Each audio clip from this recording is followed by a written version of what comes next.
Hello students, अस्सलाम वालेकुम। Welcome back to class. आज हम पढ़ने वाले हैं पैराग्राफ के बाकी कमांड्स जो हमने छोड़ दिए थे, रह गए थे लास्ट क्लास में। आज उनको हम कंप्लीट करेंगे और होम टेप को इस क्लास में हम करेंगे कंप्लीट। अब सबसे पहले हमारे पास यहाँ पे हमारे पास जो आता है वो इंडेंशन आती है। इंडेंशन काम क्या करती है कि जैसे हम किसी भी पैराग्राफ में मौजूद हैं, हमें वो पैराग्राफ उसकी अलाइनमेंट जो है वो लेफ्ट ही रखनी है, लेकिन उस पैराग्राफ को एज अ कॉलम वाइज या छोटा करके हमें राइट साइड पे लिखना है। तो उसके लिए हम क्या करते हैं कि इंडेंशन देते हैं। जैसे हम यहाँ से इंडेंशन वैल्यू इंक्रीज़ करते हैं तो वो पूरा का पूरा पैराग्राफ जो है हमारा लेफ़्ट टू राइट की तरफ ट्रांसफ़र होता है, लेकिन अलाइनमेंट उसकी वही रहती है जो हम उसकी रखेंगे। हमने लेफ़्ट रखी है तो लेफ़्ट ही रहेगी, अगर राइट रखेंगे तो राइट ही रहेगी। उसके अलावा अगर हमें कम करनी हो तो यहाँ से हम डिक्रीज़ भी कर सकते हैं। तो यहाँ से क्या होता है कि हमारे पास हमारा पूरा पैराग्राफ इस तरह से इंडेंट जो है उसकी वैल्यू बढ़ती है और वैल्यू कम होती है। लेकिन हमारे पास ये एक ऑप्शन है यहाँ पे इंडेंशन का, ये भी इंडेंशन का ऑप्शन है। अगर इस पर हम क्लिक करके इसको ले जाएं तो भी ये इंडेंशन हमारी मार्जिन की तरफ से बढ़ा रहा है कि हमें काम यहाँ से शुरू करना है, मार्जिन के यहाँ से। या फिर अगर सिंगल लाइन भी करनी हो तो वो भी हम यहाँ से कर सकते हैं कि ऊपर वाला जो पॉइंट है हमारे पास, तो इसको जब हम मूव करेंगे तो ओनली सिंगल लाइन की इंडेंट हमारे पास बढ़ेगी, बाकी पूरा पैराग्राफ वैसा का वैसा ही रहेगा।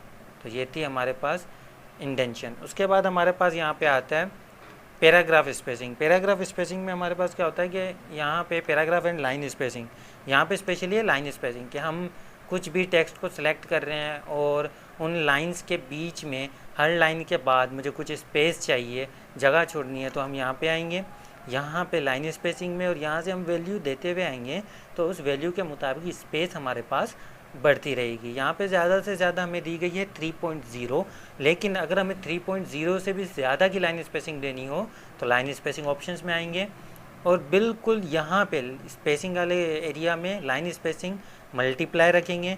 सिंगल करेंगे तो सिंगल लाइन स्पेसिंग होगी, 1.5 करेंगे तो 1.5 लाइन स्पेसिंग होगी, डबल करेंगे तो डबल। यहाँ पे हमें प्रीव्यू भी दिखाया जा रहा है।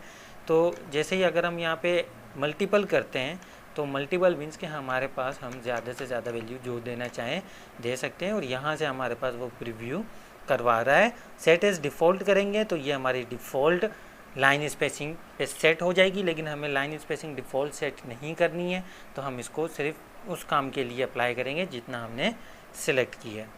बाकी लाइन स्पेसिंग दोबारा से कम करनी है तो आप यहाँ पे दोबारा आके जितनी लाइन स्पेसिंग देना चाहते हो उस सिलेक्टेड एरिया को, सिलेक्टेड टेक्स्ट को लाइन स्पेसिंग उतनी आप दे सकते हो। उसके बाद इंडेंशन के बिल्कुल राइट साइड पे हमारे पास मौजूद है लेफ़्ट राइट। अब right to left, left to right काम क्या करता है, जैसे हम यहाँ पे अलाइनमेंट चेंज करते हैं तो ओनली टेक्स्ट की अलाइनमेंट चेंज होती है, लेकिन अगर हम यहाँ से राइट टू लेफ़्ट या लेफ़्ट टू राइट करेंगे तो पूरा पेज, पूरे मार्जिन और पूरे वर्क स्पेस जो है हमारा, ये यूज़र इंटरफेस है जो इसकी डायरेक्शन भी पूरी चेंज हो जाएगी। जैसे अभी मैं राइट टू लेफ़्ट करूँगा तो यहाँ से अगर देखें तो बुलेट एंड नंबरिंग भी राइट टू लेफ़्ट हो गई, और हमारा यहाँ से जो काम था वो भी पूरा राइट टू लेफ़्ट हो गया, और इवन कि हमारी जो मार्जिन थी वो भी अब राइट टू लेफ़्ट हो गई। अगर हमें उर्दू या सिंधी में लिखना हो राइट टू लेफ़्ट से तो हम वो यहाँ से काम कर सकते हैं। डायरेक्ट चेंज करेंगे तो सारा काम राइट टू लेफ़्ट हो जाएगा, और अगर हमें वापस लेफ़्ट करना है तो लेफ़्ट टू राइट करेंगे। तो यहाँ पे देखें, अगर हम बुलेट पे नज़र घुमाएं, नंबरिंग पे नज़र घुमाएं, अलाइनमेंट पे नज़र घुमाएं और मार्जिन पे नज़र घुमाएं तो ये सारा का सारा अब लेफ़्ट टू राइट हमारे पास काम हो गया। तो इस तरह से हम direct right to left, left to right पूरे वर्क स्पेस को कर सकते हैं। उसके बाद हमारे पास यहाँ पे आते हैं बैकग्राउंड शेडिंग। अब ये जो बैकग्राउंड शेडिंग है, बैकग्राउंड कलर है, शेड है, ये सिर्फ और सिर्फ टेक्स्ट के बैकग्राउंड में आता है कि जितना काम हमारे पास सिलेक्टेड है उस काम पे हमें टेक्स्ट के बैकग्राउंड में ओनली, पूरे पेज के नहीं, टेक्स्ट के बैकग्राउंड में ओनली हमें कोई भी कलर देना है तो यहाँ से हम दे सकते हैं, और हम अपनी मर्ज़ी के मुताबिक जितने काम को जो भी कलर देना चाहें वो हम कलर अप्लाई कर सकते हैं। तो यहाँ से हम जो भी सिलेक्ट करेंगे, सिलेक्ट करके उसमें हम क्लिक करेंगे, उतने काम पे आपके पास वो बैकग्राउंड में कलर आ जाएगा।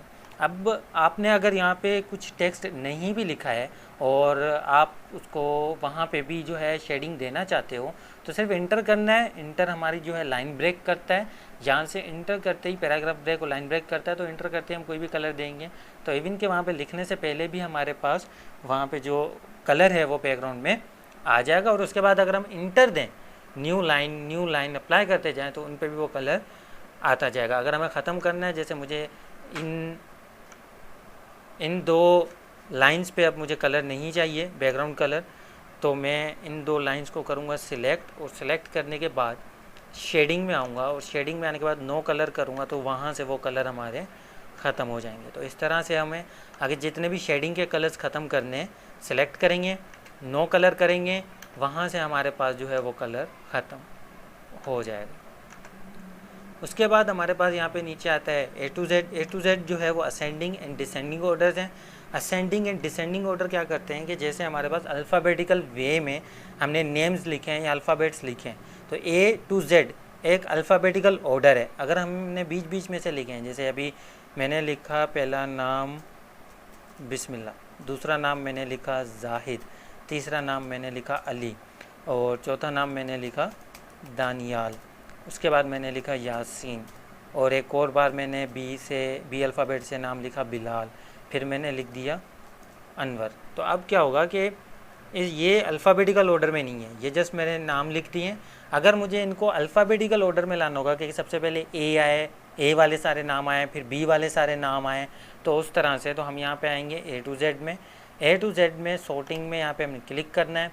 क्लिक करने के बाद टाइप जो है वो ऑटोमेटिकली सिलेक्ट हो जाएगा। अगर आपके पास नंबर्स हैं तो ऑटोमेटिकली नंबर आ जाएगा, और अगर आपने टेक्स्ट सेलेक्ट किया है तो ऑटोमेटिकली वो टेक्स्ट हो जाएगा।